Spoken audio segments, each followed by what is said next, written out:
The webinar will begin shortly. Please remain on the line.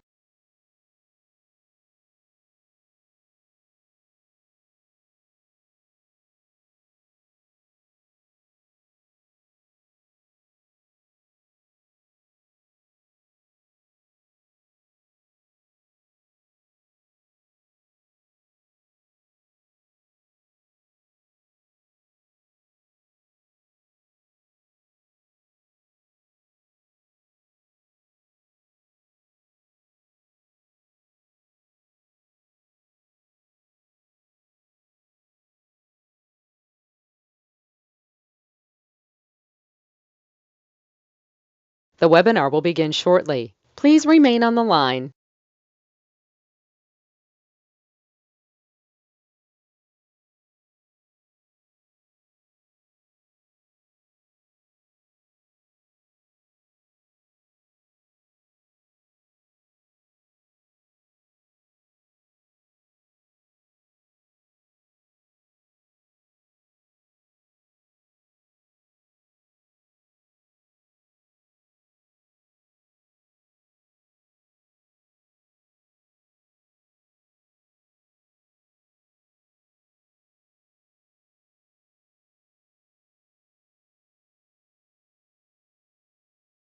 The webinar will begin shortly. Please remain on the line.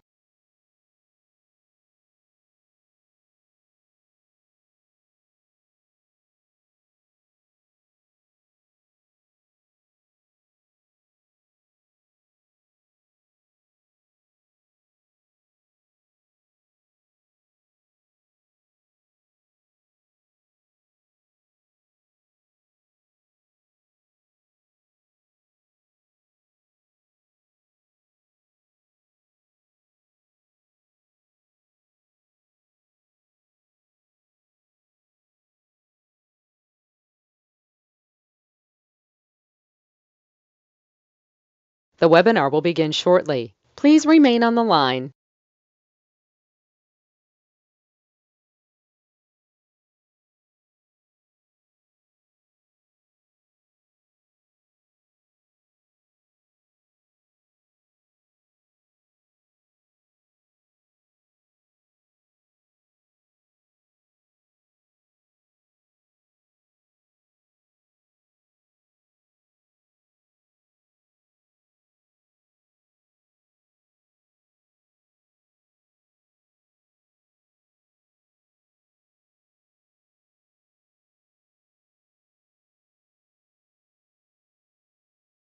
The webinar will begin shortly. Please remain on the line.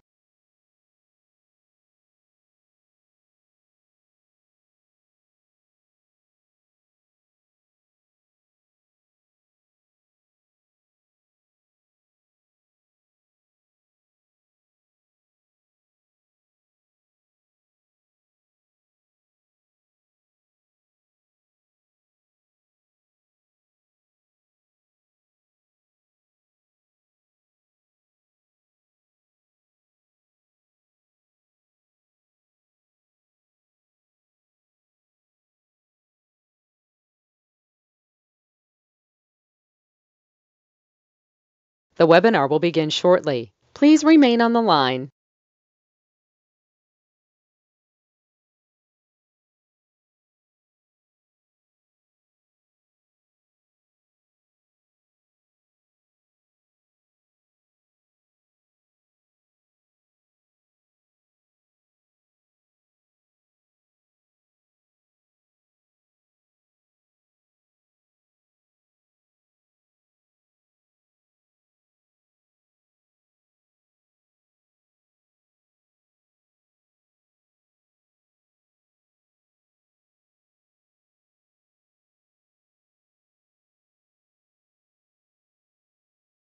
The webinar will begin shortly. Please remain on the line.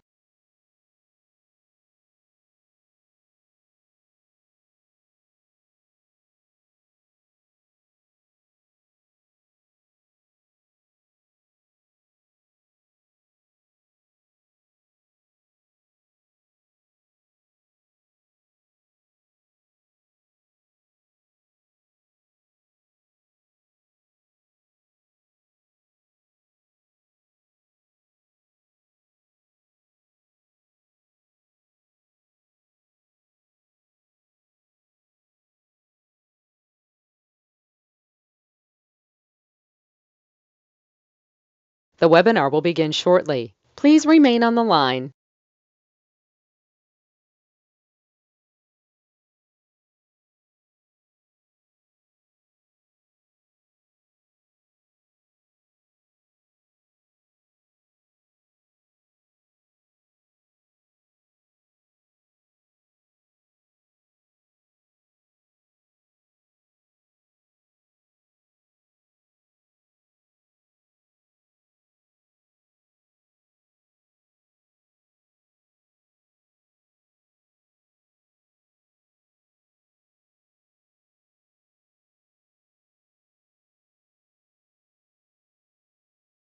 The webinar will begin shortly. Please remain on the line.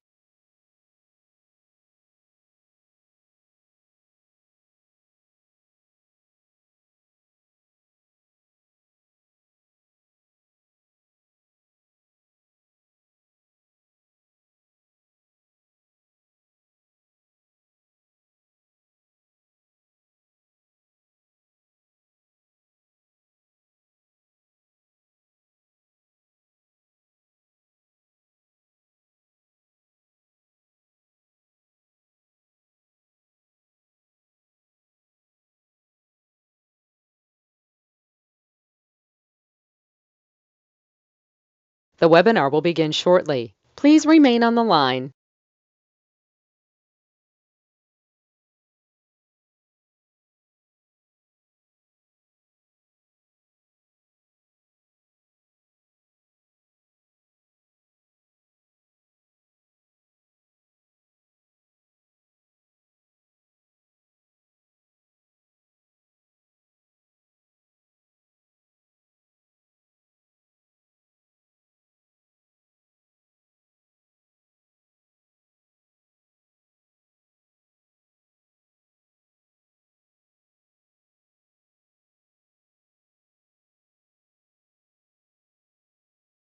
The webinar will begin shortly. Please remain on the line.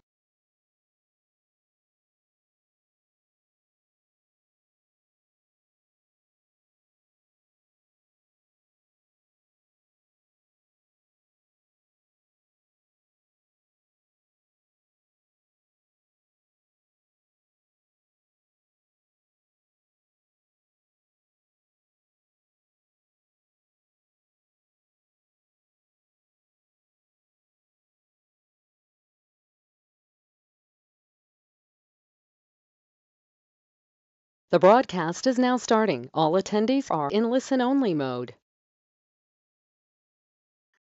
Good morning and welcome to this GoToWebinar session on building a circular and climate neutral economy, which is facilitated by myself. My name is Martin Porter and I'm Executive Chair of CISL in Brussels, and is offered to you by CISL and the CLG Europe Material and Products Task Force, which you will hear from a number of members of in the course of the meeting. And is working on the role of the circular economy and materials in that, particularly in relation to the challenge of addressing climate change, all from a business perspective, and where the policy role is crucial to enable us to make the most of the opportunities presented by that from a business as well as an environmental and social point of view. We have a busy hour and a half ahead of us, so I will be relatively brief with my introductions. You are all, I hope, aware, obviously, of the topic we're going to be talking about, and indeed the agenda. Hopefully, if you haven't already, you will be able to see the agenda and some background information on the speakers and the materials that we have already available to you, which you can access through the GoToWebinar screen. The agenda I will therefore not run through in detail, but it is here in front of you now. We are very fortunate to have with us a range of perspectives and senior decision makers, both from the world of the European institutions, as you see, but also from the world of business and indeed civil society, with Stefan Arditi from the European Environmental Bureau joining us. That seniority and range of perspectives, I think, is indicative of the fact that this is a topic which is increasingly important, and the relevance of this subject is something that many of us who've been working in this area have known for a long time, how important much greater circularity of materials and products is for environmental and economic reasons. Obviously, the situation that we face in Europe, particularly over Ukraine, has underlined the importance of access to materials and making sure we are even more able to retain those materials and the value in them in the economy as long and as well as possible. And I'm sure that point will be underlined by our speakers in due course. And we have obviously this meeting straight after the publication by the European Commission of a package which is going to address these issues, and we will hear from our speakers about that package and obviously hear from them of their reactions to it. So we're grateful for all of them to join us here today. I welcome everyone else who is participating. We have amongst the audience a range of organisations from across the European Union and indeed well beyond, from public policy, from business, from NGOs, and indeed the media. And on that, just briefly, a couple of the, let's say, house rules that we will be working with today. We have a public meeting, and therefore all the information that you receive, you are free to use, whether in your own professional work or indeed publicly, if you're in the media. So it's entirely open for you to use afterwards. You will see that, as I'm sure many of you have used over the past couple of years or so, in the chat function, there is the opportunity to put messages and questions. We and my team, invisible to you but behind the scenes, will track that and ensure that we try and stay abreast of that and offer those questions to our participants wherever possible. We are obviously up against some time constraints, so I can't promise to do that in every instance, but I will do my best to make sure that we can put relevant questions to them where possible. Please ensure that we remain muted throughout, just for the sake of convenience to other speakers, and you will see those other speakers appear on the screen as and when they are making their comments. With that, let me now pass over to my colleague Tamid Chowdhury, who will give a first perspective and overview from the task force and hopefully set the scene for the rest of the meeting. So welcome, Tamid, and the floor is yours. Yeah, thank you, Martin. So if we move to the first slide, just to introduce myself, my name is Tamid Chowdhury and I work as a program manager, particularly leading the industry and particularly the materials and products task force. So I think if we can go, I think it's yes. So as a bit of information, and you'll hear from our members later today, the Task Force for Climate Neutral and Circular Materials and Products was created in September 2021, indeed launched at COP26, with the aim to drive forward policy discussions by bringing together a progressive group of businesses across sector and value chains. And you can see our members here. So our objective is to drive the development, implementation and support of more ambitious future-proof policies, programs and initiatives in Europe. So if we go to the next slide, we just wanted to, you'll see a handout, which is our rapid reaction, but I wanted to give a quick flavor of that at this point. So firstly, just to say in terms of the context of this, that we are in complex geopolitical moments with the Russian invasion of Ukraine, but we still see circularity playing a critical role in reducing our geopolitical dependencies externally. So greater circular economy in its nature allows us to reduce our requirement for fossil fuels and raw material imports. And I think we saw quite a lot of that language from the Commission. On the wider context of why circular economy matters, by 2050, the global population is expected to be consuming resources at a rate 3 times higher than the Earth can replenish. So production, consumption and waste linked to products are responsible for many types of pollution, including around 40% of global greenhouse gas emissions. What I am presenting to you now is our initial reactions, but we do plan to do a bit of a fuller analysis towards the end of the month. So if we go to the next slide.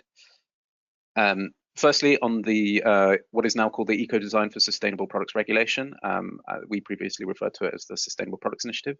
A few sort of points that we had, we're really happy to see the Digital Products Passport is a key part of that, and I think that will really help consumers and businesses to make informed choices, facilitate repairs and recycling and improving transparency. We do recognize that a lot of the sort of specific details will arrive later. The eco-design, one of the sort of pros is that it's a tried and tested methodology, but the cons is that it goes through implementing acts, meaning there's quite a long time before we'll actually see the specifics, probably later down the line. And of course, you know, we're against the clock, so we do want to see this happening sooner rather than later. And I just want to reiterate, we did a policy briefing on what was then known as the SPI in December, and our 5 principles still stand, which is, you know, being ambitious in its aims in delivering the Green Deal, building a progressive policy framework based upon competitive sustainability, improving transparency of product sustainability, supporting innovation and being future-proof, and providing policy coherence across the wider EU industrial and climate initiatives. So if we go to the next slide, what we wanted to do was kind of give a wider sense of reactions across the files as well. So on the construction product regulation revision, so we welcome, you know, new product requirements based upon sustainability and circularity principles. But whilst the proposal states that the revised CPR will align with the ESPR, as in the Eco-Design Sustainable Products Regulation, there's no explicit link with things like the digital product passport, and it's not so clear in terms of how well it's linked. And I think there's a bit of a risk that construction, by being governed by this piece of regulation, actually is slightly less ambitious. So further clarity needed there. The EU strategy for sustainable and circular textiles. Great to see digital product passports and a lot more coherence in this file between this and the ESPR. You know, so there's quite a few things like mandatory design requirements and transparency obligations. And I think it helps that it's kind of linking a lot closer to the SPR, so we're getting a harmonized approach across the files. Also to note that this is quite a new space, and it'll be really interesting to see, but the Commission did mention that this is an area that they do actually want to push ahead with. So that's a really interesting space. If we move to the next slide. Finally, just on powering consumers for the green transition, I think we'll need a bit more time to actually understand this, and we'll publish that later this month. This is linked closely to the green claims legislation, which we understood came out in July, was going to come out in July, but we also read in the communique that it might be autumn. So we'll need to figure out exactly when that's coming out. But there is a strong link between the two pieces of legislation, and so we're keen to make sure that there is coherence between the two. And I think there is a slight risk that there might be some loopholes. The other thing we wanted to say is that digital product passports actually do play a really key role in empowering consumers. So it would be great to see more linkages between these two concepts, because by having a digital product passport, a consumer and indeed businesses can actually understand more of what is in the products and how it was made. So this was a very quick rapid reaction. The more detailed version is you can access it on GoToWebinar. I'll post a link on the LinkedIn chat. But yeah, we wanted to just set this up by giving our initial reactions. So back to you, Martin. Thank you very much, Tamid. And I think, talking of reactions, obviously we are now able to hear from 3 people who have been deeply involved in this for some time. And the first of those is somebody who's been at the heart of the policy proposals that we are discussing here today. He can't join us in person, but he has been able to send us a video message, which we're about to hear from. So Commissioner Sinkevičius, if we can maybe turn to that video, we look forward to hearing from the Commissioner.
Very good. So I think that has set the scene extremely well. We have a very clear idea, not just of the breadth and the depth, and indeed the ambition that we are looking at here, but also the urgency and indeed the extent to which this is going to involve many others now working on this agenda with the European Commission. So with that, maybe I can now ask Sirpa Pietikäinen, who I hope is now with us, for your reaction from a European parliamentary perspective, but also obviously from your personal perspective. I hope that you are now able to join us. I've been told you're now on screen, or at least connected. Is that the case?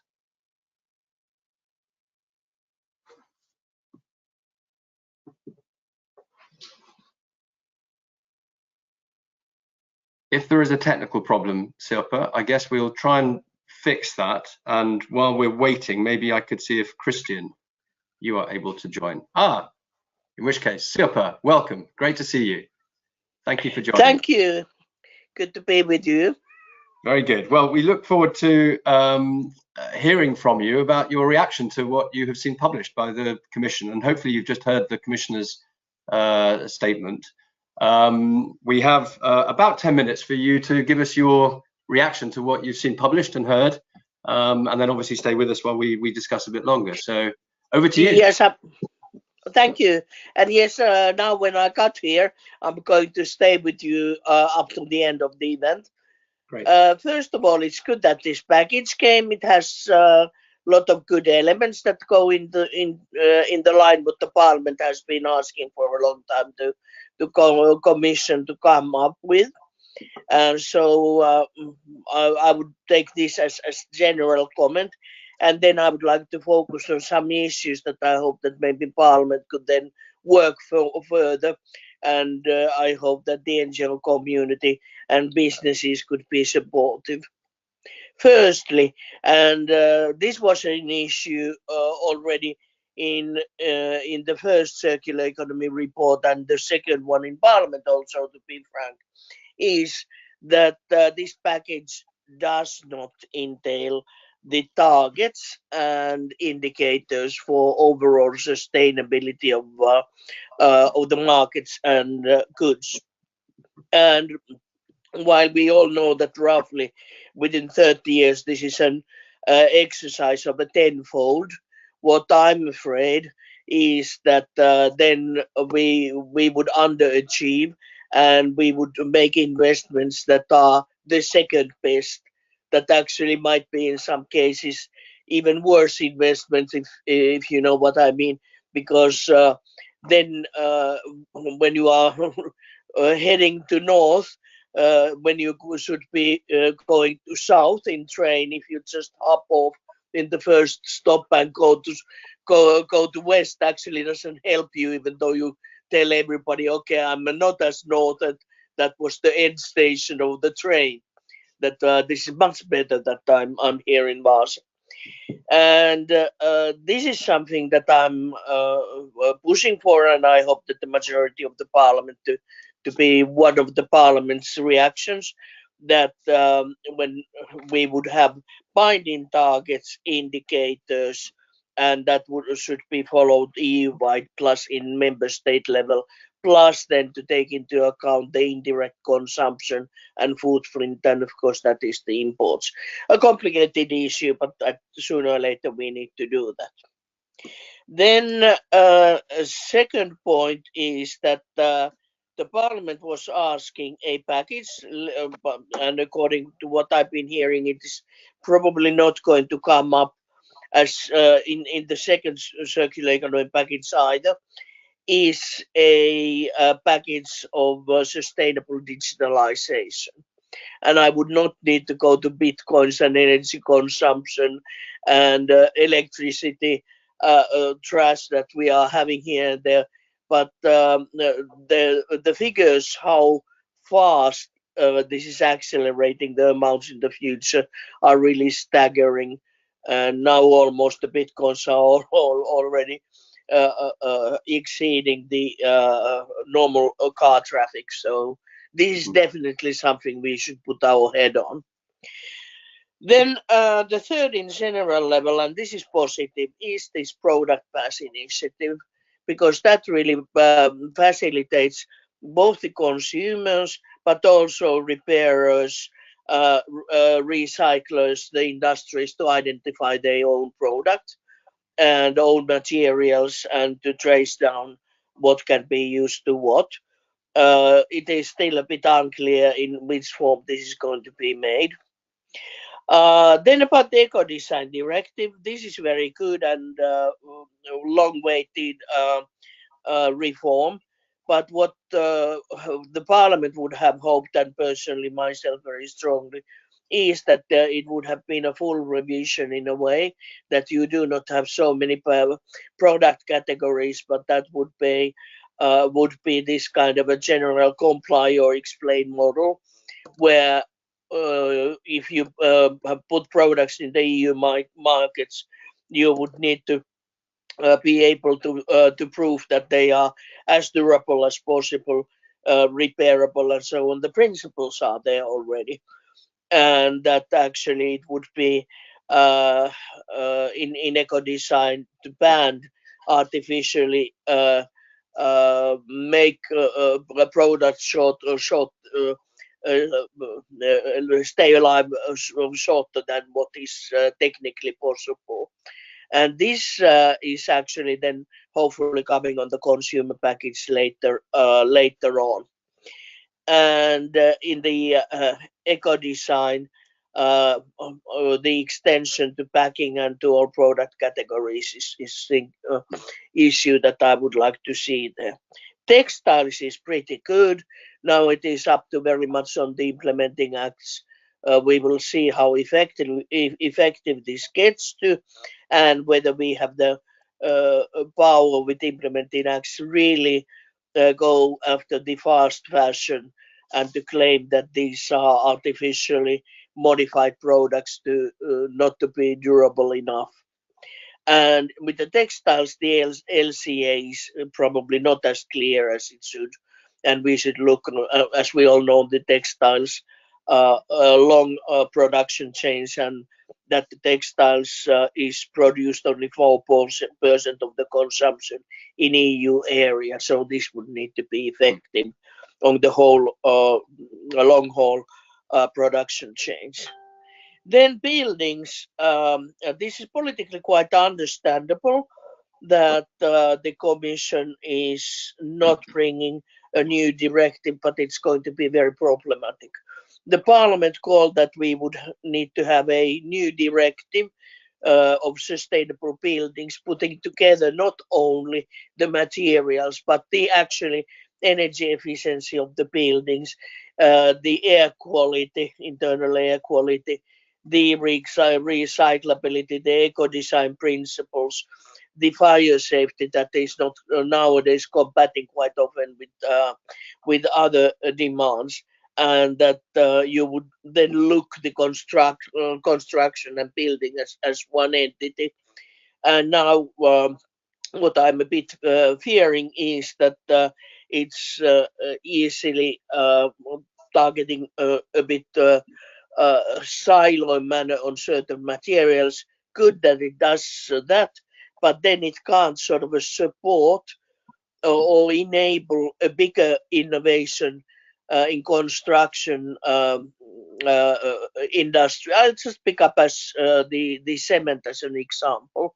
There are technologies that you can mash the old building and its cement and 3D print the new elements there on site and use it on the new building.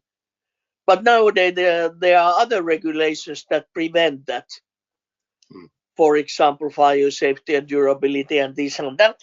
And then if you don't tackle these obstacles, and this is the end of the waste also problem with the very huge slim buildings, then how can you do it?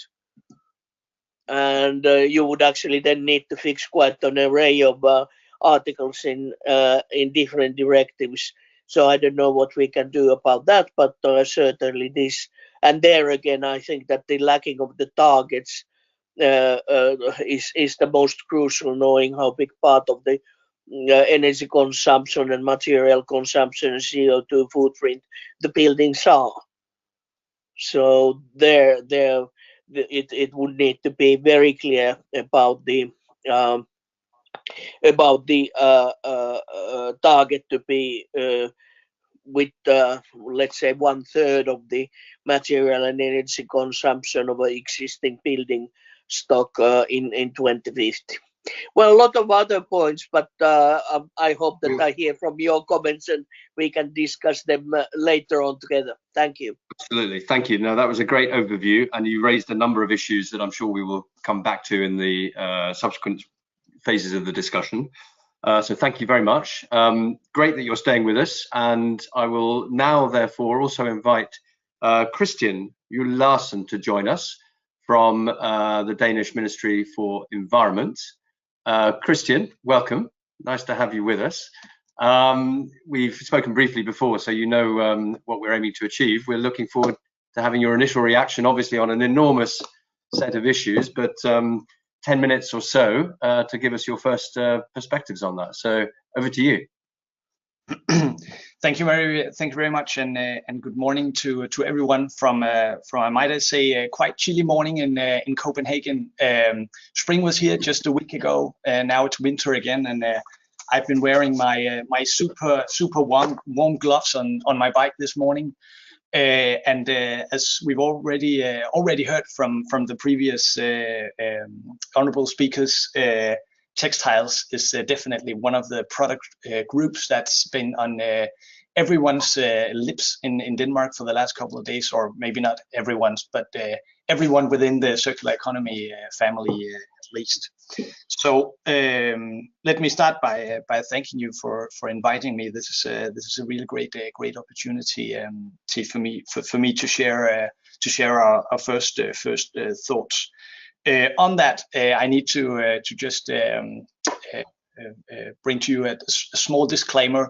Of course, we received the package a couple of days ago, and we haven't had any chance to run it either through the Danish Parliament or through the government.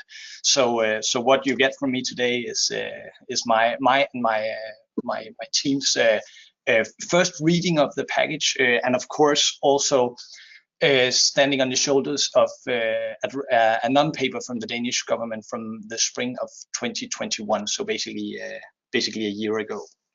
So overall, let me just start by saying that we support the proposals aimed to make sustainable products the new norm. It's completely in line with the Danish government's level of ambition and specific priorities. And at a first glance, it looks like an ambitious and a big proposal, providing a robust frame incentivizing the production and consumption of more sustainable products in Europe. That is very, very good. We also note that, seen from our perspective, and we see that from the Commission as well, that products should either be regulated as part of the Ecodesign Directive or sectoral regulation under the scope of the sustainable principles and horizontal measures in the SPI. Of course, this especially goes for prioritized sectors such as textiles that I mentioned, but also packaging, plastic, chemicals, batteries, furniture, and so on. So I'm going to touch upon 5 or 6 small points that we're happy with, and maybe also some issues where we see that further discussion could be needed. First of all, on scope, we totally support the expansion of the scope of the directive to cover all products, with only, thankfully, a few exemptions, as the Commissioner rightly said. The inclusion of all products suggests that this framework will and should be more flexible and allowing us to tackle product groups where the highest circularity potential lies. That's very good. We see that the Commission has estimated that the products included in the package account for 65% of the total greenhouse gas emissions and 70% of the resource depletion with, as we see it, a massive energy savings if the environmental performance is increased by, might I say, only 15%. Second, sustainability requirements. We are indeed also pleased with the increased emphasis in the package and the inclusion of additional sustainability requirements with a focus on fostering what you might call a real circular economy. As a next step, it will be a priority for us, I guess, to ensure that the Commission will be obliged to exploit these sustainability criteria in the regulation to maximize the environmental and climate benefits.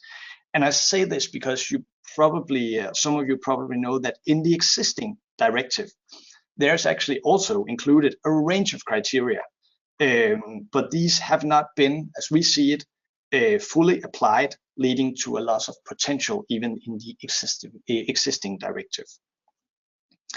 This morning we've also, and this is the third point, this morning we've also touched upon the digital product passports that we see as a key element as well.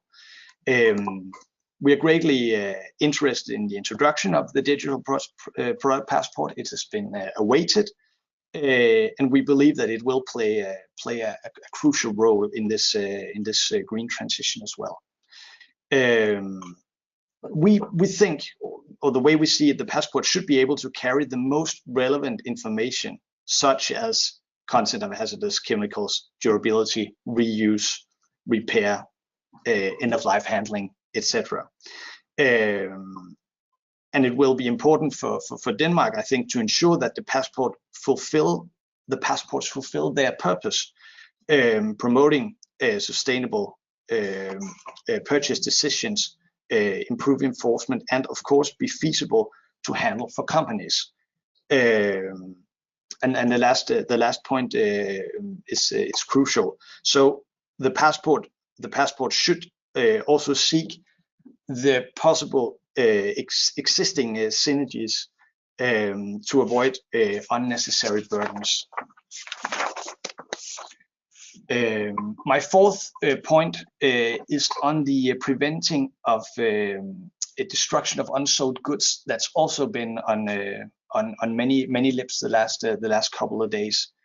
In Denmark, for the time being, the government is definitely stepping up our efforts to reduce waste. And the destruction of unsold goods we see could be a key challenge to transition to a more circular economy.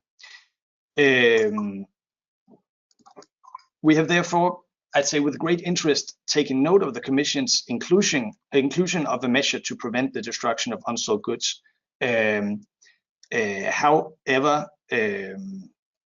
we are also very interested in seeing how this might unfold in practice, and we are, I wouldn't say concerned with, but interested in looking deeper into the enforcement part of this initiative.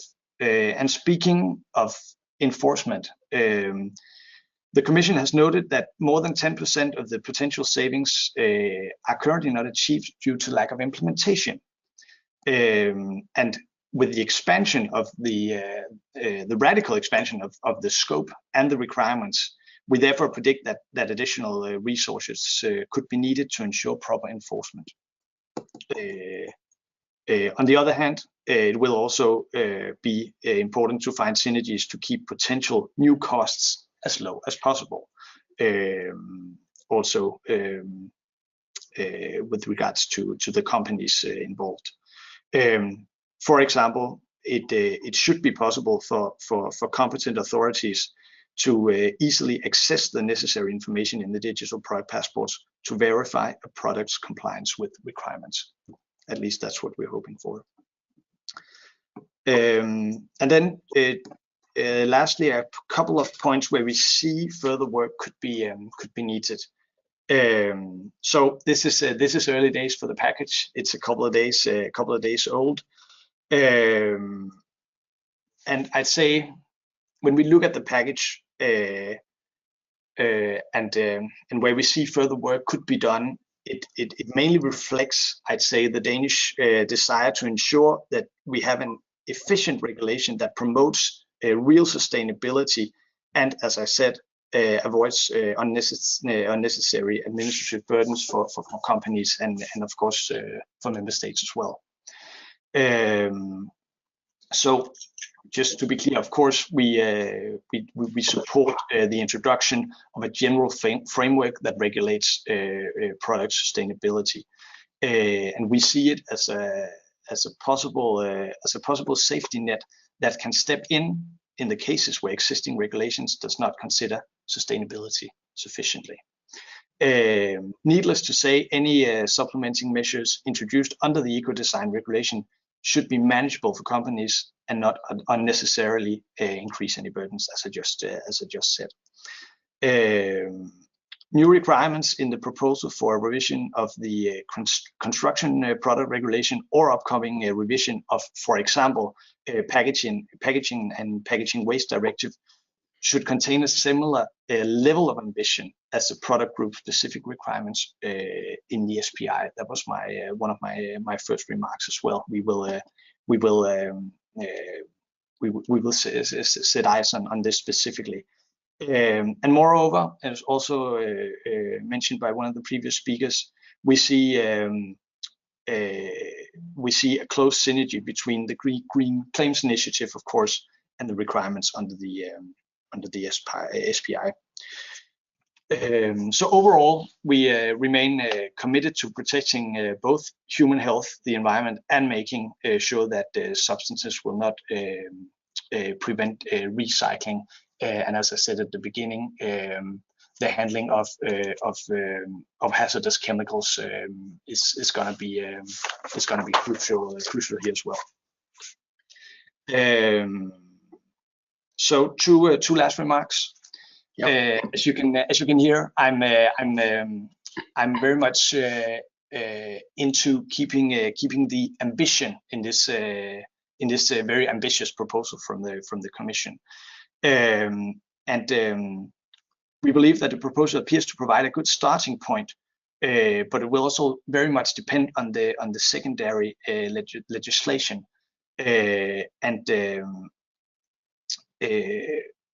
When working with the existing eco-design directive, we see that many member states want more ambition, and it will therefore be important for us to ensure that member states, along with stakeholders and the European Parliament, get the chance to influence the new requirements in the right direction.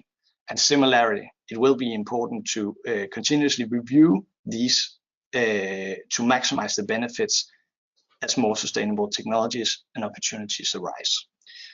So just quickly to sum up, what we've read so far seems promising. We're basically happy, but of course we will have to see what happens down the road. And if I may just add that we would of course welcome your opinion and value an open dialogue on this both now and definitely feel free to contact me or my team later as well. So thank you very much. Thank you very much indeed, and I'm sure we will take you up on that. I mean, you mentioned obviously along with Sirpa a lot of issues, much of which are, let's say, positive in their welcome, but also open questions that obviously with a range of proposals as broad and deep as this are bound to come up. But maybe if Sirpa is there as well, just a couple of points. We'll hear from several businesses obviously about not just questions of feasibility, but also practicality from the point of view of building their business and making the most of the opportunities actually within the EU around this competitive sustainability. But if I may come back to a couple of points that have been raised as well, which have also been raised by some of the audience. The question of targets, which Sirpa mentioned, also means not just setting targets potentially more specifically, but also how to actually measure the extent to which, whether it's reuse or recyclability, is achieved in practice. And I'd be interested to hear your perspective, and maybe Sirpa's as well, whether you've got any more specific thoughts on that. That's obviously of great concern, practically speaking. And I guess by way of forward-looking, I would also mention that the task force is also going to be doing a piece of research on the digital product passport in particular, looking at how to ensure that those sorts of questions and practicalities of implementation are addressed up front, and very specific ideas of how best to achieve that in practice, which hopefully we can share with you, Christian, and others as and when it is completed later this year. But just on the targets and implement sort of the measurement question, if you've got any thoughts on that, Sirpa, if you're still there and you can hear this, you're welcome to come back in now, or we can come back after we've heard from the businesses as well. But Christian, first of all to you, then to Sirpa, and then we'll pass over to our colleagues from the business community. Yeah, thank you very much, Martin. I won't. Well, I'm not gonna lie to you. When I was on the before mentioned bike this morning, actually the issue of data and targets came into my mind, because I completely agree with what you're saying. It is gonna be difficult, and I don't. I wish I could say we got it covered, but we haven't got it covered, and it's gonna be difficult. I think in my own from my own perspective, this morning I came to the conclusion that it can't stop us now. The situation in Ukraine or not. This has to go forward with high speed, and so it can't stop us. But I completely agree that we have data issues on targets. I completely. It's clearly something that we and many others are going to work on, obviously, because, as you say, we can't wait to have the perfect solution on it, but it's very important to have as part of this this package to ensure the implementation, obviously. Sirpa, you mentioned that at the outset. Do you want to add anything to your initial comments on the targets and how we measure success in this area? Well, actually, the Commission has had 10 years' time if they would have had the powers and money to prepare the measurement, because that was called after by the Parliament already when the first package was introduced in Potocnik days, that, by the way, had the targets in general, as a general principle. Then again, the second is that we'll need to look at these targets and definitions anyway, partly because of the taxonomy, circular economy taxonomy. So the lack of coherent, harmonized indicators and data that exist all over, we can't run away, and the later you start, the longer it takes. And then it was the whole idea of the CO2 footprint also, and others, that you said, no, you can't demand it because you can't calculate it, and there's a disagreement how you do it, and it's difficult, and you know the story. So you better start what you have. There's a lot of LCA models and different sort of benchmarks how you can calculate the overall consumption of materials and the input in the ecosystem. So why don't you just start with that, what we have, and then further develop it. That happened with accounting and others ages ago, and it needs to happen now, and it doesn't come overnight. It's probably going to take at least years or 10 years to have that kind of a very full functional good system.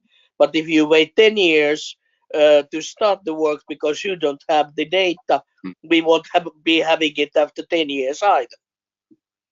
Indeed, and there is a lot of work ongoing, if not completed yet, obviously. So making the most of what is available will be important. Time has obviously raced on already, so if you'll forgive me, I'm going to pass now over to our next speakers, and we can come back to you with other questions in due course. So please stay with us if you'd like. With that, then, we're going to hear from some representatives of companies working in the task force. And the first of those is Harry, Ramon, no, so Harry, yes.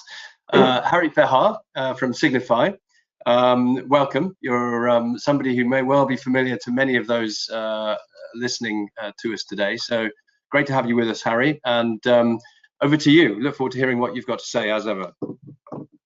Yeah, so thank you, Martin, and also thank you, Sirpa and Christian, and also the commissioner by video. So so we are Signify. So previously you will have known us as Philips Lighting, the world leader in lighting.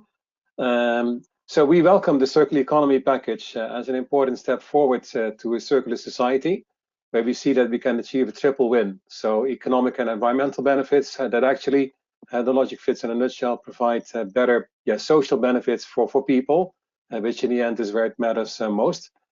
Interestingly, so we worked with Commissioner Piebalgs and his right-hand Stina Sawarta from 2004 onwards on the, let's say, the inception phase and also the realization of the eco-design of energy using product directive, as it is fully called. And I think this really helped create important progress, particularly on energy efficiency. I'll give a few examples of what it meant for the lighting sector. And also, I would like to say there that we see this over the past 15 years. Well, so we now have the European Green Deal, but a lot of prospects have been over the past 15 years. The Eco-Design Directive is, in our view, the most successful regulation that the Commission has made. So it really worked. It was practical. It looked at all relevant elements, and based on that, we could make further progress. I'll give you an example from what it meant for lighting. So when the Eco-Design Directive was implemented, so lighting was 19%, almost 1/5 of global electricity. Last year it was down to 12.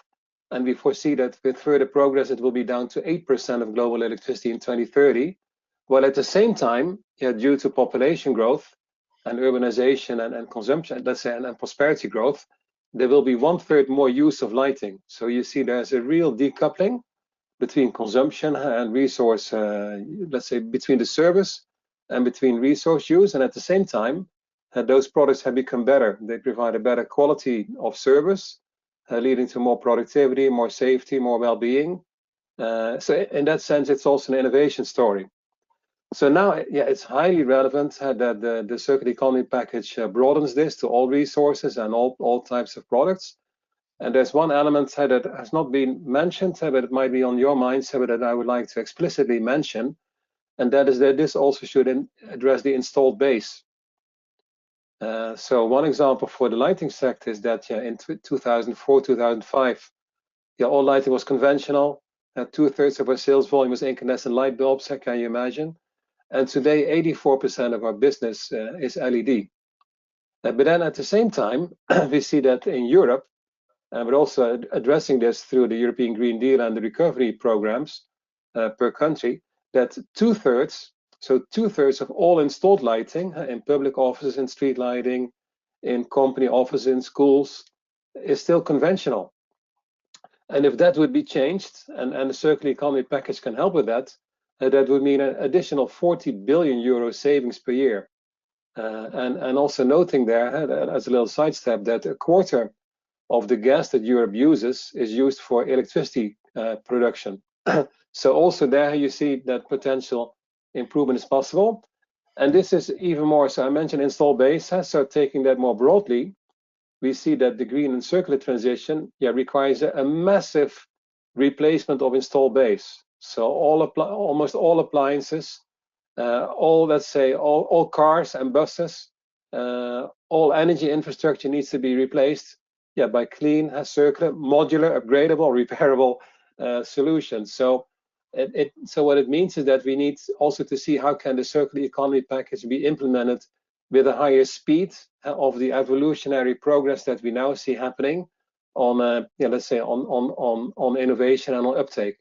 So what is important is that we see how can the package also, how can it help increase demand for more sustainable and circular solutions, and thus accelerate market uptake. And there's a few elements I'd like to mention there. So one is indeed, how can the package also stimulate innovation?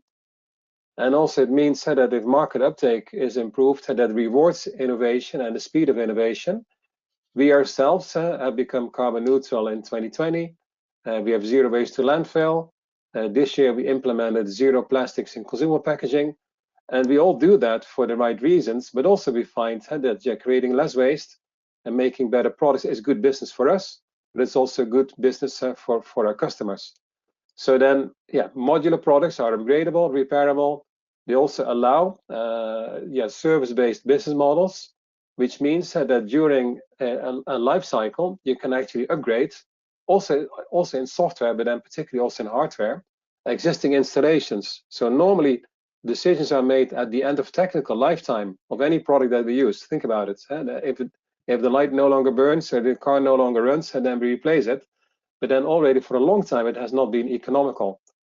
And modular products that are repairable and upgradable and parts are reusable, they allow service-based business models. And there's an important element in policy making that can help that, let's say advancing those service-based business models, in which you look at the cost over lifetime. You take the lifetime, let's say the lifetime economics forward, take away the investment or the renovation budget hurdle. But then important policy that needs to be further given hands and feet and be implemented is circular procurement. So I wouldn't call it green procurement, and maybe even have another regions then copy and mimic European regulation like they often do. We might be better off than calling it not green procurement, but circular procurement. That might be also more inspiring. But then if that circular procurement then actually also takes into account the economics, the environmental aspects in resource, but also in carbon, that will then maybe initially stimulate, but then over time also mandate the better decision making. And that will in itself, it's like a circular motivational cycle as well, because that also will trigger further improvements in business models. And maybe one last remark, Martin, that I'd like to make is then, everything depends also on starting with initiatives that inspire people and that create examples, but also examples from which we can learn to further fine-tune policies and business models and technology. So while we all need to move forward, and we will certainly do that also with our customer base, I would also like to suggest that the public sector create some lighthouse projects or front-runner initiatives. So to even see how can we accelerate the renovation of public buildings, so public offices and schools, but also city infrastructure, which for a large part is also in public hands, because that is where we see that many procurement decisions are still based on lowest initial cost. So if that would still remain practice, then the package would not come alive. And also, as Christian mentioned, it's about time and cost and enforcement. So if we bring those elements together, then we believe that the circular economy package has great potential. It can ride on the wave of the original Eco-Design Directive, and particularly then, last word, elements of install base, of speed are really important. When we replace the install base, we have to do that right from the start, because otherwise we have to pay twice for the innovations that we actually need to become carbon neutral. And maybe let me stop there now, Martin. Yeah, that's a great overview, Harry. And I think the point you make about learning or riding the wave of the original Eco-Design Directive is very well made. Obviously, it's going to be broader and take on a much greater amplitude. But it also has provided a platform for the success of your company. You're a great example of competitive sustainability from that perspective, as well as others I'm sure will attest. So there's also an important European business benefit from this, in addition to the environmental ones and circularity related ones that you mentioned. So let's now thank you very much. I'm going to move on now to hear from another of our colleagues from the task force, Ramon Arratia. Hopefully you can put yourself on screen. Great. Welcome, and no further introduction necessary. Over to you. Look forward to hearing from you. Martin. I really believe this package is going in the right direction, because it is sector by sector, and that is, I think, is the critical approach. Of course, we have room for going more vertical, enable more transparency on the metrics, and have more ambition. But certainly, the sector approach is right. Ambition really matters. Circularity is a big opportunity to decouple reliance on the geopolitical risk of raw materials, let alone gas, oil, etc. Actual raw materials circularity is the answer. The problem is that only if the ambition is high, you reap the benefits, because the gains are exponential. And for example, from going to 80% circularity to 90% circularity, because the different circles, you save, you make a jump of double the amount of material saved, and that is double the amount of imported materials with geopolitical risks. So we need to go beyond the 90% and achieve 95% of circularity. Targets around the 70s and around the 80s are not good enough to really decouple European consumption from the geopolitical risks that come from imported materials. So that level of ambition is absolutely critical. Recycled content, I think, is the right approach. I mean, our industry haven't been particularly fond of recycled content, but still we think is the right approach. And then when you combine with that sectoral approach, could be very powerful. Understanding each of the bottlenecks that need to be deblocked for each sector or product category. Just to give an example from our own business, we manufacture aluminum packaging.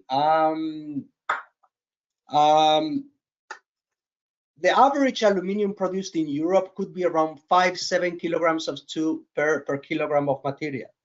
When you produce it with green electricity, around 4. When it is produced with recycled content, you have 0.5.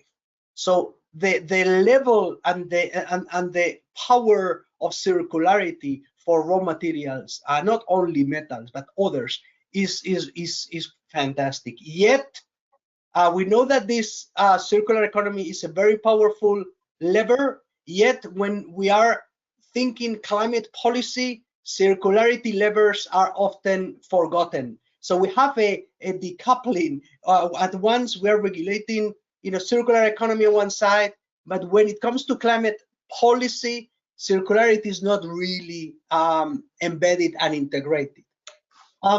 We also think we need to regulate the full circle. You cannot regulate a little bit part of the circle, and this is why the approach taken in this week's announcement is critical. You need to start thinking from the product design and the systems design, which is where you have the biggest lever, to then understanding how you can enable collection, how can you enable sorting and the separation of the different materials, which goes back to product design, and then how do you enable recycling infrastructure and investments. Digital product passports, certainly the right approach, but we can go beyond. Imagine if every product had a unique code and identify that specific product. Every packaging has a unique serialized coding that could enable approaches, for example, smarter collection systems that identify that individual packaging, engaging consumers and provide them with individualized recycling information.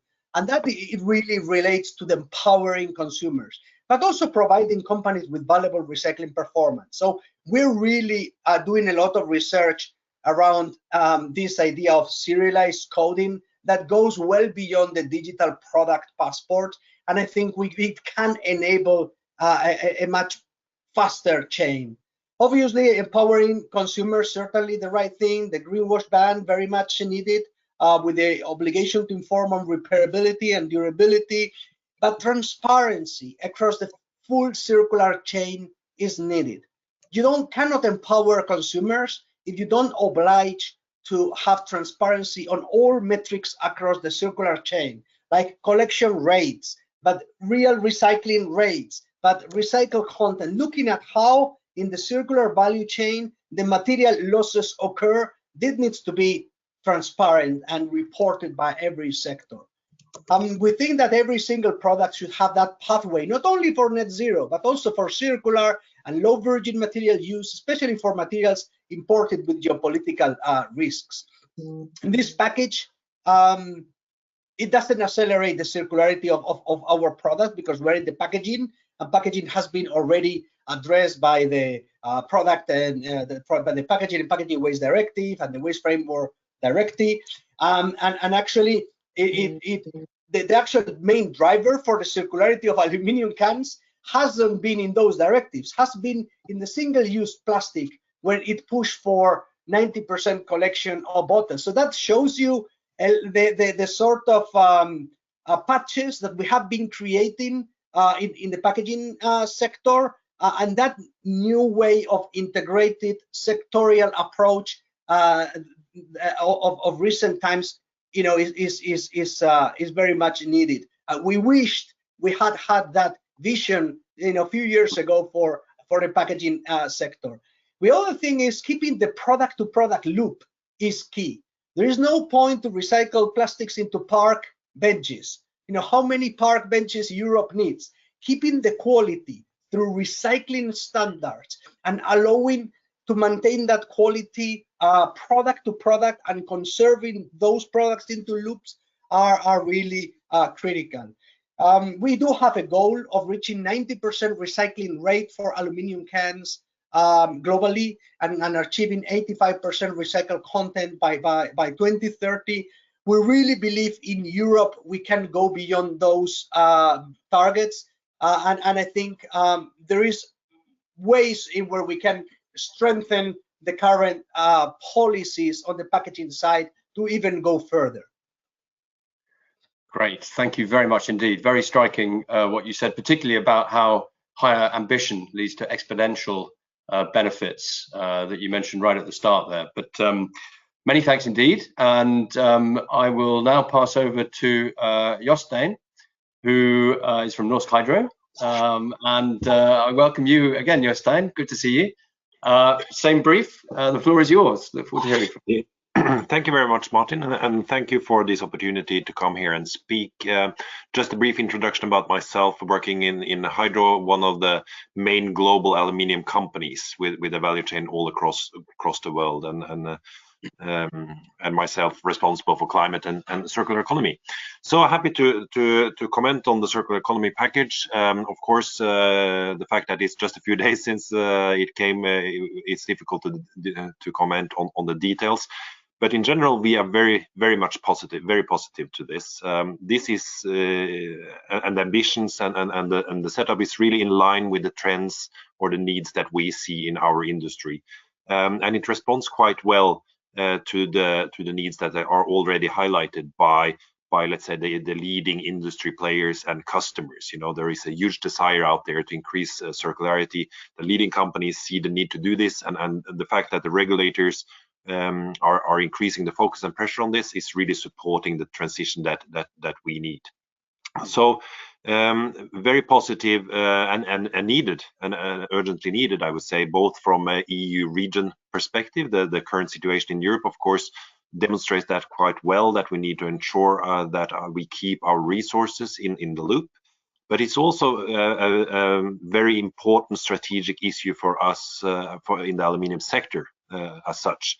There is really, the higher circularity is really one of the key needs that we see to ensure a green transition of our industry. And to be more specific, what is really needed in our industry is to ensure that especially the post-consumer scrap, either from cans, as Ramon talked about, or from buildings, cars, or other sectors, that we make sure that this is being collected, recycled, and sorted in a good way, and that we are actually able to bring the post-consumer scrap back from high quality previous products into new high quality products. That's really critical for our sector. So it's not only an EU strategic issue, I would say, it's even a business strategic issue for our industry. So it's very good to see that the regulators are leading the way and really having high ambitions on this.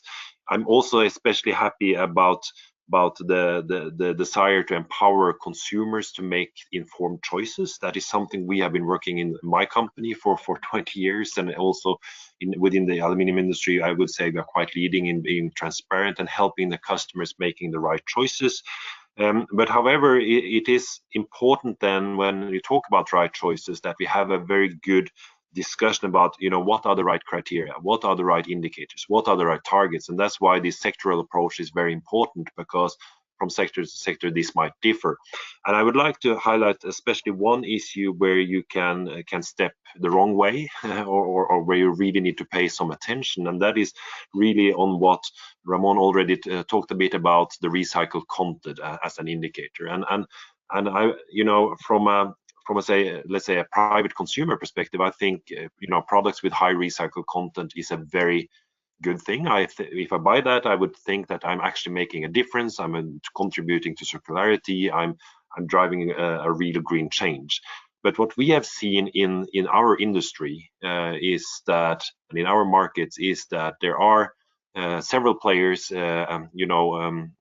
claiming high recycled content in their products, which gives them the kind of a green feature. But if you dive into and understand what recycled material is really in there, we see in many cases that it's recycled process scrap. And especially in the aluminium industry, the process scrap is close to 100% recycled already. So that is, any indicators, criteria, or targets should really aim at reducing process scrap, right? Because that's inefficient use of materials and energy. So to kind of count that as a recycled content, given the product a green feature, is very problematic in our view. That's why I think that recycled content is a good indicator, but it should be very transparent, what is this content? And in our industry, what is really needed is to increase the degree of use of post-consumer scrap. That's what we need to bring back. That's what we need to sort, recycle, get into high volume value products again. And that's why I think that what is really key in this is to develop good sectoral approaches, good sectoral rules.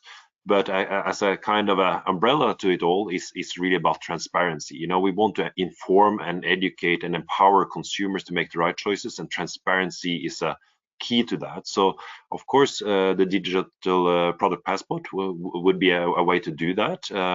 It's important to ensure that the recycling features of the metal is preserved and it's done in the right way. I am also concerned about traceability. We tend to talk about carbon footprint and climate, but there are also a lot of other sustainability issues related to the materials we use, and I think that traceability and to understand where it comes from is really key. So yeah, so that was a quick run through my points. Martin. Great, thank you. Well, I think obviously the concern, let's call it greenwashing, is understandable, and one that hopefully this package will help to address. Yep. Exactly as you said. But again, you underline the benefit of ambition and this package in helping to deliver that. Maybe if I could just ask you, as one of the three that we have from our business community here, one of the questions we've had from the audience is the extent to which, if we're successful in that ambition by 2050, how much of base materials demand in Europe would be satisfied from materials in circulation? How much will we be able to achieve much greater circularity by 2050 with this package, or do we need to do much more? Do you have an initial answer on that? I apologize if I can't come to everyone since you're on screen. Yeah, I can try to answer from the aluminium perspective, and I think that currently there is quite a high recycling rate on aluminium because of the high value of the product, but it's still there is still a huge potential to recycle more, and especially to get let's say old windows or car parts into new windows or car parts, and not kind of put it into let's say more degraded products. So that circularity need to be increased. That is really important. When you talk about the demand and how this could potentially be in the future, we have analyzed on the global scale that there will be quite a dramatic increase in demand for aluminium, which means that the share, if you look at the current supply of metal, it's about 30% from post-consumer scrap and 70% from primary aluminium production. And in 2050, that would be potentially closer to 40% post-consumer scrap. But there will still be a lot of primary needed. In Europe, we might get a bit higher, close to 50% perhaps, but we will not be able to cover everything on recycled scrap because of increased demand. Yeah. Okay, thank you very much. I'm going to suggest that we move on, as time has moved on already as well. Thank you, Jostein, and invite Stefan to join us now from the EEB, someone again who many of you will know has worked on these issues and is well known, certainly in Brussels, and I'm sure well beyond. Stefan, great that you can join us here, and I hope you've had a chance to listen to obviously everything you've heard already, and can give us your view as well. We look forward to hearing from you. Thank you very much, Martin. Thanks for inviting the European Environmental Bureau for this conference. So the Environmental Bureau is the largest green NGO federation network at EU level. So we've got members in all the 27 countries, but also in the UK and beyond. First, a lot of things have been said, so I would just try to recap what I've understood and also have some kind of provocative thought at the end.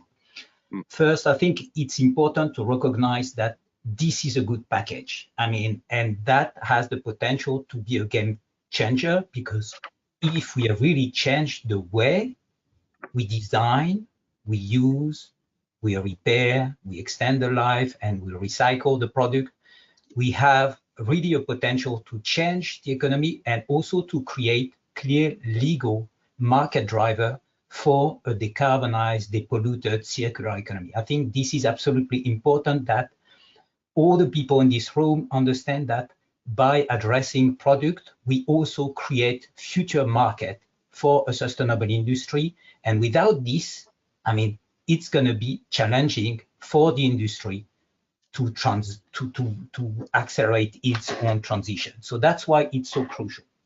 And I think we should thank the European Commission for releasing this paper. So at least on behalf of the NGO movement, we'd like to thank the European Commission for this. We also like to thank all the speakers today from the different, I would say, institutions, being the Ministry of the Environment from Denmark, being SIRPA from the European Parliament, and the three speakers for the industry, to not only say it's good, but also try to say, and we could raise the bar even higher. I think it's also very promising that it looks like people are ready to take the challenge, but also to make it even higher in terms of ambition. So I'd like to thank all for this as well, and hope we can take that seriously to really now, during the co-decision process and the future discussion on individual sector, I would say remind, this idea of even a higher ambition. If I want to react to what I've heard this morning, I think there was a first thing on target. I think it's absolutely important that we set target, and just imagine if we had not, our climate goal or energy efficiency, energy saving target, I don't think we would have moved the way we've moved on energy and climate. So I think we need to set the same target on, material footprint reduction, which is a bit of a jargon way of saying resource use reduction target, to really guide all sectors toward this increased circularity. And even if we can discuss, the data gap on target, I mean, it is the key opportunity to launch the debate, because we will have a major co-decision process. This is the most transparent decision-making process we have, because it involves the elected European Parliament, the European Commission, and the European Council. So we should not miss the opportunity of this package to also say, okay, let's discuss it seriously, and if there are data gaps, let's try to address them. But I just want to remind that as part of our Sustainable Development Goal commitment, the European Union is to report on material footprint already. So we could try to build on existing reporting. There is also the intention by the European Commission to include in the monitoring, a material footprint indicators, and we could see how we can elaborate on the existing work on this. I just want to say that in this Sustainable Product Initiative chapeau, there is the commitment already to double the circular material rate of product, and this is already a promising target, even if not enough. And again, I think it's very important that we work on target. Second thing I've heard, and I completely agree with this, is how can we make it effective? And I think here there has been some missed opportunity. Let me give you an example. Today in the proposal, the Commission say we will ask, to address the destruction of unsold returned goods, which is a growing problem, notably with online market sales, and they say we will ask, for data, which will be a major burden for, a lot of industry, and also to build up on this data. And then we may, in a second time, consider through what they call a delegated act, the setting of a ban. I'm wondering, is it with the scarce resource we have to address this huge, effort now to make sustainable product the norm, is it worth wasting a bit of time? We've got a perfect opportunity to discuss now an immediate application of the destruction of unsold goods, because I do not see how it can make sense to destroy perfectly functional and compliant goods. Of course, if they are not compliant because chemical policy has changed, or because they are not working properly, or because they represent a danger, this is different. But there is no reason why we should postpone and create additional, burden for the industry, for the member state, for the Commission, by postponing to delegated acts. Another thing in terms of effective implementation is why don't we set things by default? For example, we could say that all products by default should have a carbon footprint and environmental footprint, which we know is so important for decarbonized economy. And then say, okay, maybe through a specific delegated act, we can see if there might be some exemption. I think we've done the reverse. We say, well, this is the intention, but only through delegated acts we'll go there. And when you know that today under eco-design, it takes more than 3 years to regulate on a single product group. And when I say a product group, I do not say a sector. I say a product group such as washing machine. Can you imagine the time we will have to address all, the product to be covered by this package? So why don't we have something that will, for me, accelerate and improve the effectiveness of the transition by saying, these are the things we can set by default, but because we are not stupid, if there are cases where we need to have exemption, let's make it through, for example, delegated acts. So I think this is the way to really accelerate the ambition, just to the effectiveness, I would say. And also something that is very important and missing for me is, how can we improve the current decision-making process? Because we've got the eco-design since 2006. So we've got more than 15 years of learning curve. And there are clear things that we can really improve. And notably, I think we need to be more clearer and more stringent on timelines. There is, apart from the textile strategy, there is no clear timelines in all this work. So that means it could really take decades, and that is too long. And I think part of this is also to accept to boost the resource dedication to this fight. It's not possible to continue, even if this is the intention of the European Commission, to boost resources.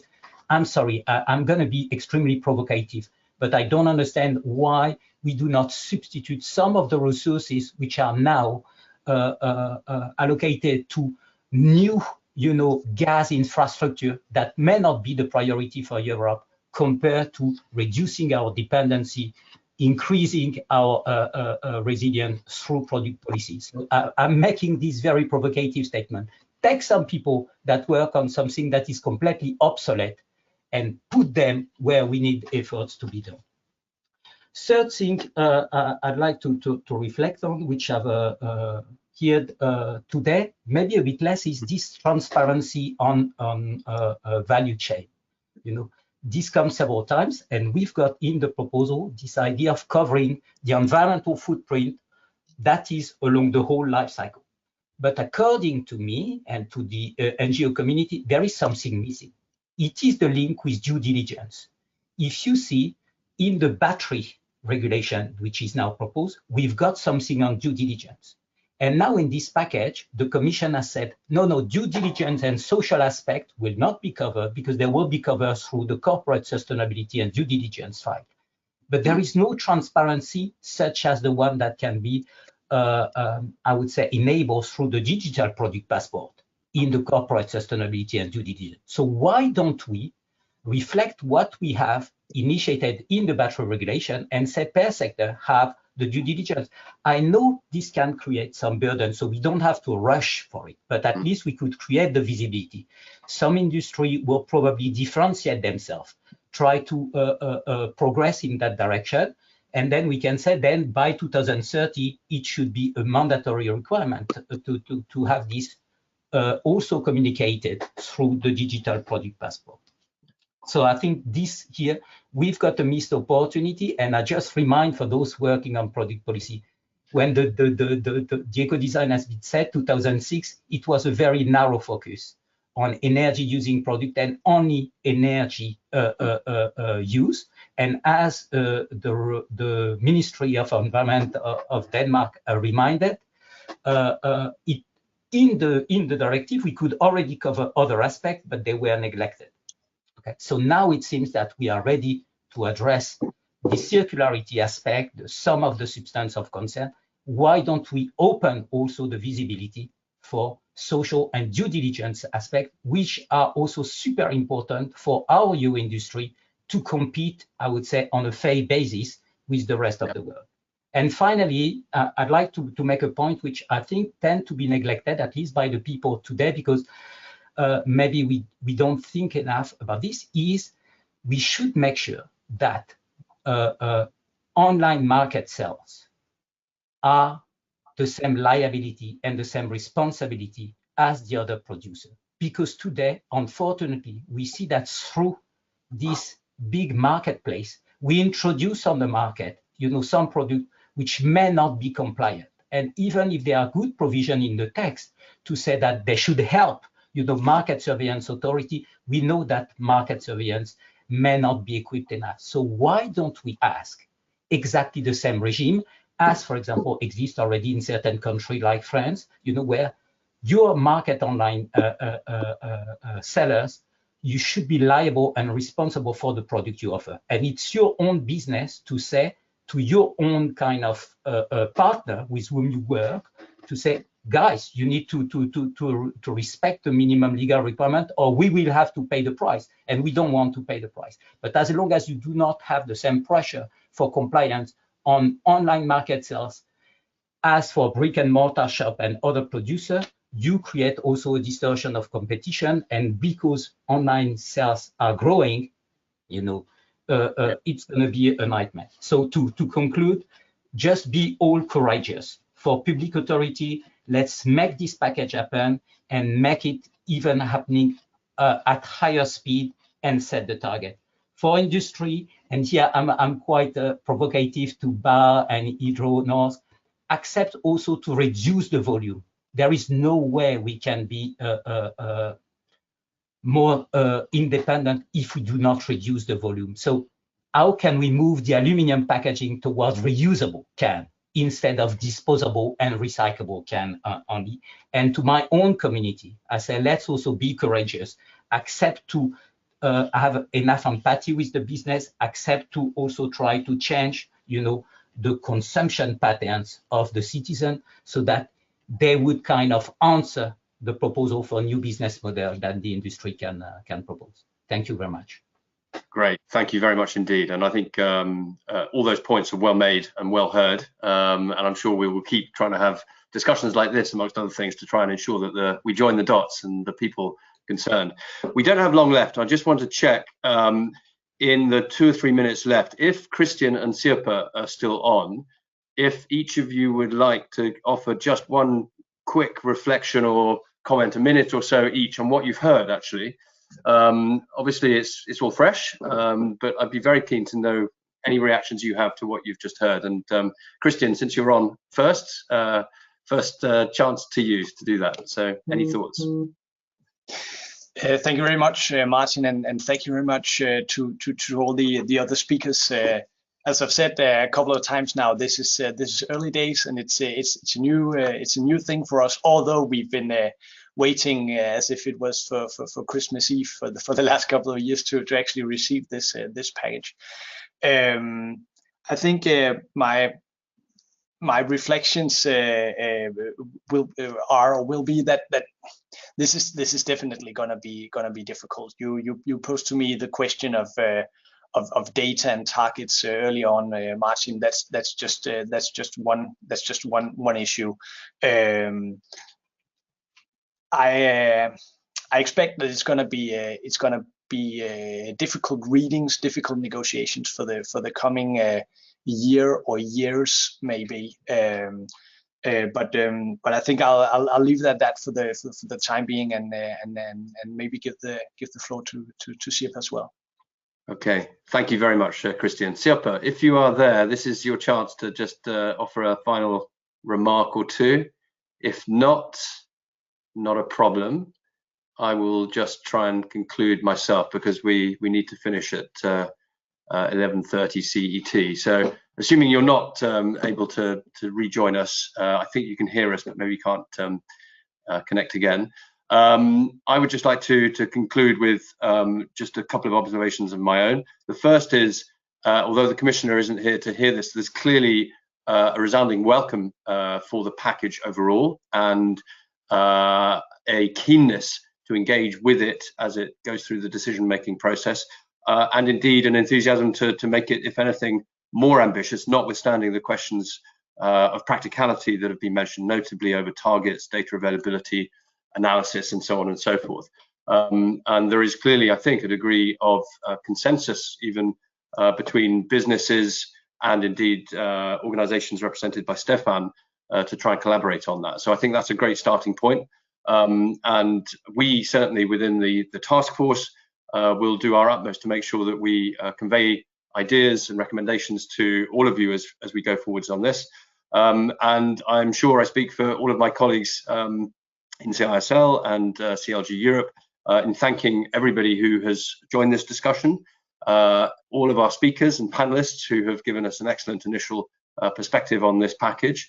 And I would just like to conclude with thanking my own colleagues for all the work that they do behind the scenes to make this happen, to make it technically work as well as it has, and obviously to get everyone together. So thank you to all my colleagues as well. With that, we're now up against the clock, and it's 11:30 CET. So I wish all of you a very good rest of day and indeed beginning of the weekend.